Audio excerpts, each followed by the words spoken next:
Hi guys, welcome back to my YouTube channel. It's Bliss.B here again, Bliss for short, and I'm back with another video.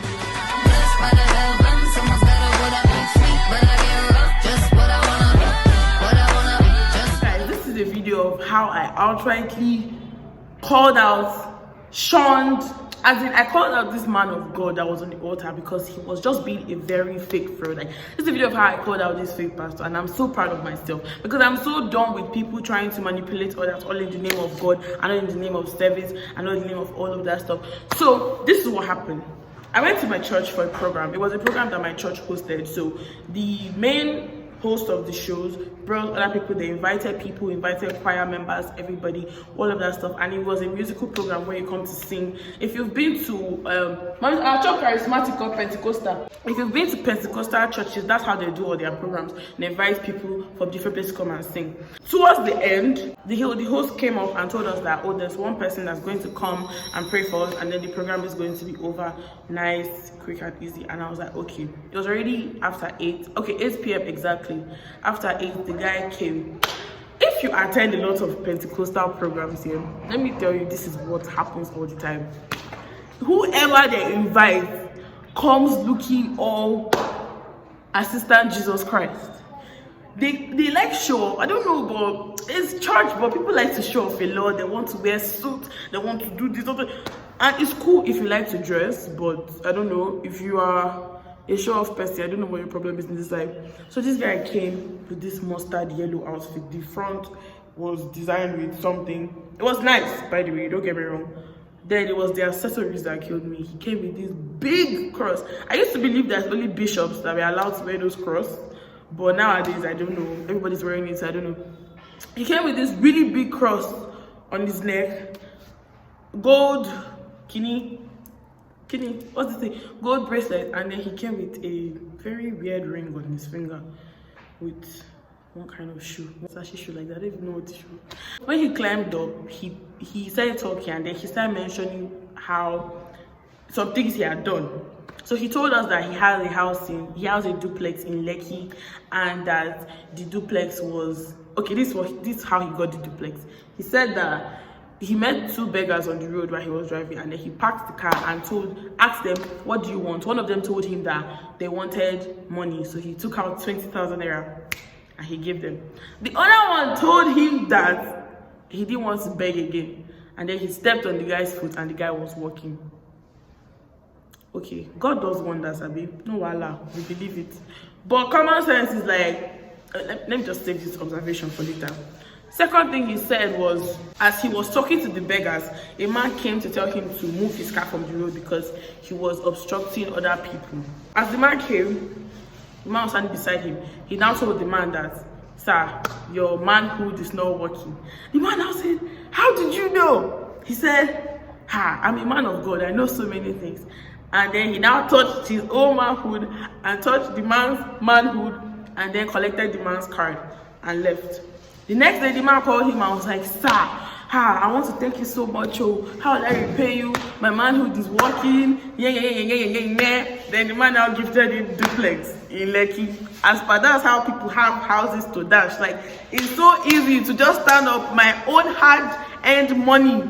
I bought a duplex in Lekki and I'll dash somebody. No wahala, no problem with this same thing. We're like, wow, God is working wonders. At that point, I was like, you know what? I'm done with this man talking about himself. I'm tired. I just want to go home. I picked up my bag. I was at the front row, and I picked up my bag and I wanted to leave. They called all the ministers, like everybody in the congregation, to come out to the front. So as I was about to leave, he now saw me. I was like, hey, come. He wants to pray for me for 2 minutes.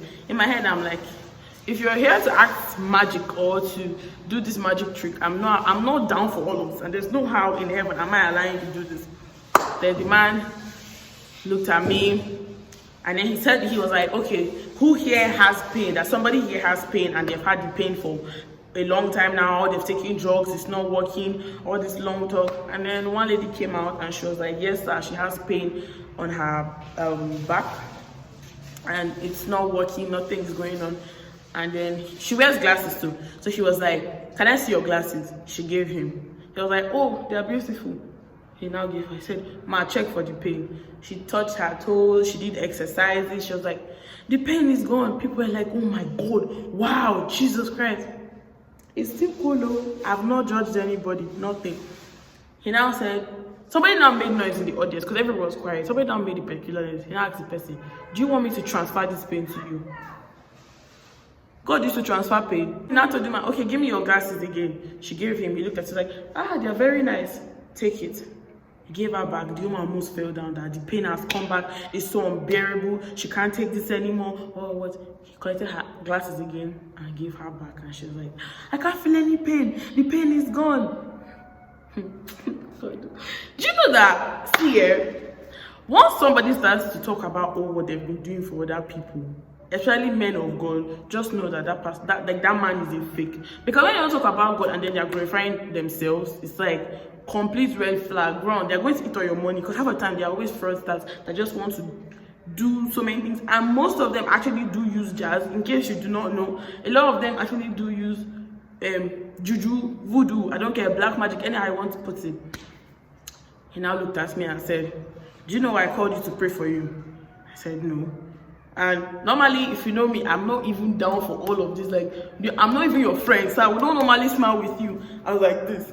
I said no. He now said, your mom, where is she? I said, my mom just left. My mom was in church, then she left. She's one of the church administrators, then she left. She was like, your mom has a pain. I said, is that what she told you? Everybody started looking at me. He's like, he looked at one pastor behind him. He looked at me. He said, that means you don't know. I'm telling you, your mom has a pain. I said, she does not have any pain. The guy was like, I'm telling you, she has pain. I said it to her. I'm like, my mom does not have any. Like the any, you could even see it come out of my mouth. My mom does not have any pain. People started murmuring. He now chuckled. He was like, stretched forth his hands and he was like, put your hand on my hand and use the hand to touch her when you get home. I said, I can't take your hand, I'm sorry. Whoa! This man's face changed. He was like, this guy's talking to me. Like in his mind, he's like, touch my hand and go home and touch her. I said, I can't take your hand, I'm sorry. People started murmuring, people started talking. Who's this girl? What's she doing? Take his hand. He now chuckled and said that if you want credit alert, bring out your phone and call your bank account. He didn't answer me. Everybody started bringing out their phone, shouting, GT Bank, where my bank, First Bank. He now said that from now till Tuesday, you will get credit alert. Somebody will send you money. Money you did not work for. Sure, you are a thief. What are you looking for? He now said that that before the end of this program, 2 people will get credit alerts. He was praying for people's phones, touching their phones. He now said that he told one man that the man should bring out his phone, let him pray for the man, and the man would have gotten the rent, like his house rent, but the man said no. He now told the man that by the time you get back home, your landlord will be throwing your stuff out. First of all, a man of God does not curse. Once you understand it, once you understand God himself, you know the gospel. A man of God does not curse. And as a believer of the word, I have been taught severally that nowadays apply wisdom even when you are a believer or you're a follower of Jesus. Apply wisdom. Let people not beat your head anyhow. It's 2020. It's not the 2004 that somebody will go and arrange one kind of dead shall rise program. You now go. The man of God will now tell you that if you've been blessed, they drop everything you have. You will not drop your whole money. You will not trek home. Are you? Sure. He now looked at me and said, people that think they know God don't really know God. Who are you to tell me if I know God if I don't know God? Sha, I stood there with my arms folded looking at him. He finished praying for everybody. Now told the woman that the same woman that he cured her back pain, told her that she should come, let him touch her phone. And now did one thing with his finger. Now tapped the phone. The woman almost fell down. Then I held her. I said, if you don't shift for myself, if I give you back slap, you actually fall down. Because I don't know what. Sha, I was in church. I was just calm looking at him. When he finished praying for everybody, he now looked at me and said, your loss. And I said, it's not my loss. So carried my bag and left. Jesus, that man was confused. The whole church, everybody, imagine a congregation of people I was so done with pastors acting like, in case you don't know, like I said earlier, a lot of people actually do use jazz, and lots of things you see on TV sometimes, there will be like dead shall rise. Actually, I heard of this pastor, he's somewhere around where I stay. I organized this dead shall rise program, and when they brought the coffin, he prayed, did everything, and then the man actually died. From there, 2 seconds, everything busted. The woman started crying that the man paid her to put her husband in the coffin, and now he's dead, and the man must go to jail. It was a very fire on the mountain kind of issue. You people, I'm just telling people that you people should not be allowing everybody to pray for you. It's not every man of God you see walking on TV. I saw that when he was floating in the air. I don't even understand. Like, you people should be careful. The same power that rests in your pastor is the same power that rests in you. Once you understand the word of God, you don't need anybody to tell you once you are sick. You don't need to call your pastor and be crying and say, Pastor, I'll soon die. With the God of you, please help me. Simply speak to yourself, you guys. Like, God is so wonderful and he will always answer you, but this one that you be like every person lay hand on your head. A lot of times, go and make your research be smart. A lot of times people take your glory, they take your destiny, and at the end of the day, imagine I had actually touched his hand and touched my mom, and then my mom starts falling ill. I go back to him, I'm telling him, oh, she's sick, and he's like, okay, bring this to amount, we'll pray to God. From there, I become bankrupt. I don't even have money as it is now. Then I now become bankrupt. Where do you not want me to go to on the streets? I don't understand. Like, go to, if you know that you're not understanding where you are, read the word of God by yourself. Look up actual scriptures. Understand it. If you don't believe in these people now, understand it. There are a lot of real men of God out there. Don't get me wrong. But this whole deceit is becoming too much. When I went home, I told my mom and my dad that, you people just left the church, or this don't happen.